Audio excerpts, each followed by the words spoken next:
今天我要讲的是浓淡。浓字的声母和韵母都是后鼻音，浓、浓。声母是后鼻音的常用字还有这些：那、那、哪儿、哪儿、拿、拿、难、难、难、难、暖、暖。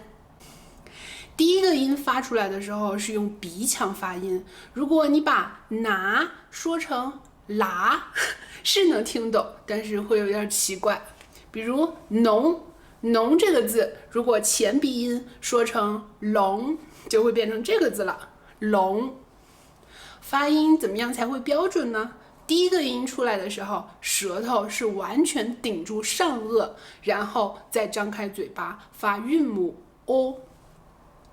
浓，浓。如果是聋这个字，只有舌尖向上顶住上颚，不是整个舌头都完全顶住。聋，聋，浓，浓。你再看看我的嘴型，浓口腔会更小一些，而聋口腔就大一些。你再对比一下，浓，浓。聋，聋。好，现在我们来积累单词量吧。浓这个字有两个用法，第一个用法是形容词，表示液体或气体中所含的某种成分比较多，比如浓妆、浓茶。这两个词在生活里很常用。茶太浓了，好苦呀。茶太浓了，好苦呀。哇，你的妆太浓了，不适合上班。你的妆太浓了，不适合上班。浓缩、浓缩、浓缩咖啡，还有浓缩洗衣液。浓缩、浓缩咖啡算是意式的那种咖啡了吗？浓缩的洗衣液放1粒进去就可以了。浓缩咖啡、浓缩洗衣液。第二个用法是指程度深，相对比较书面一些。比如我和你打字聊天，我可能就会这样表达：我最近对攀岩的兴趣正浓。我最近对攀岩的兴趣正浓。口语里面会用更简单直白的单词，但是会显得有些无趣，可能会感觉这个人的表达很单调，像小朋友一样。比如我最近特别喜欢攀岩，最近特别喜欢攀岩。但是如果我神采奕奕的跟你说，哇，攀岩真是太有趣了，就像解谜游戏，最近我真的好沉迷呀，你感兴趣吗？像这样的表达方式就是丰富的了，有比喻，有我的感受，你就能知道我的情绪，对吗？你平时要写中文吗？或者看中国字？如果你有中国朋友跟你打字聊天，可能就需要练习读和写中文。你看这两个词，浓妆、浓妆，发音是一样的，但意思不一样。你把它放在语境里面就可以区分了，它的写法是有区别的哦。比如我周末找了个浓妆，可以去钓鱼、烧烤、打麻将，你要去吗？我找了个浓妆，那个浓妆种了一片玫瑰，有橙色、黄色的品种，我们去看看吧。浓妆种了一片玫瑰，他很喜欢化浓妆，从来不会素颜出门。化妆、素颜这两个词我觉得挺重要的。化淡妆就表示对别人的尊重吗？画口红会显得气色好一些吧，是不是？化淡妆、化浓妆，还有素颜。素颜就是不化妆的意思啦。你看我现在就是素颜，我喜欢素颜。加班太严重了，素颜去公司比较好吧。加班太严重了，素颜去公司比较好吧。还是素颜出门吧，我们去浓妆吃饭，不用化妆。兴趣正浓，睡意正浓，也有这种表达方式，你要注意一下。兴趣正浓，睡意正浓。接下来我们聊淡这个字，首先它表示稀薄，和浓是相对的，可以用来形容味道。比如说菜有些淡，再放点盐吧。菜有些淡，再放点盐吧。也可以用来形容颜色，红色太淡了，再挤一些颜料吧。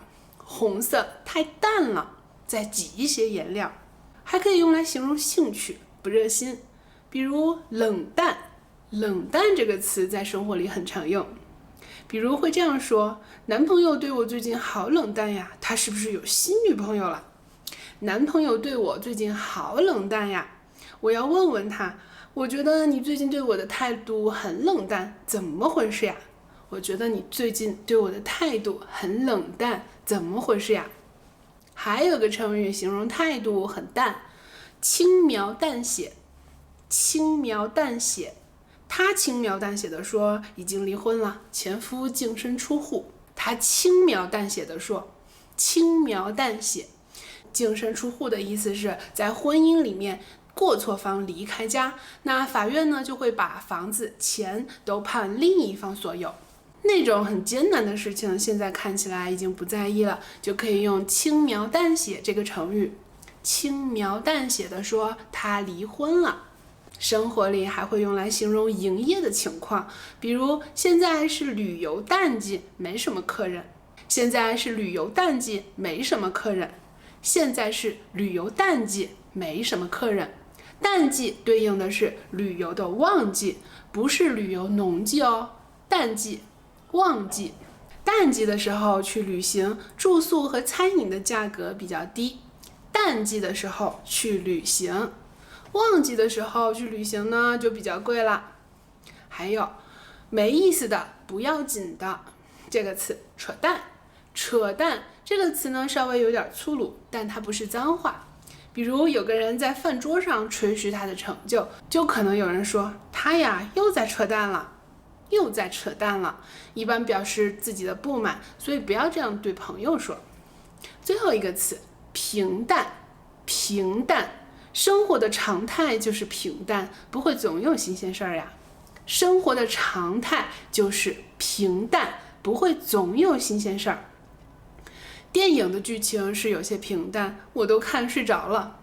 电影的剧情有些平淡，我都快睡着了。好，接下来我们再来回顾一下今天的单词：浓妆、浓妆、浓茶、浓茶；睡意正浓、睡意正浓；兴趣正浓、兴趣正浓；淡，味道淡，颜色淡；淡季、旺季；轻描淡写、轻描淡写；扯淡、扯淡，别扯淡了；冷淡、冷淡；平淡、平淡。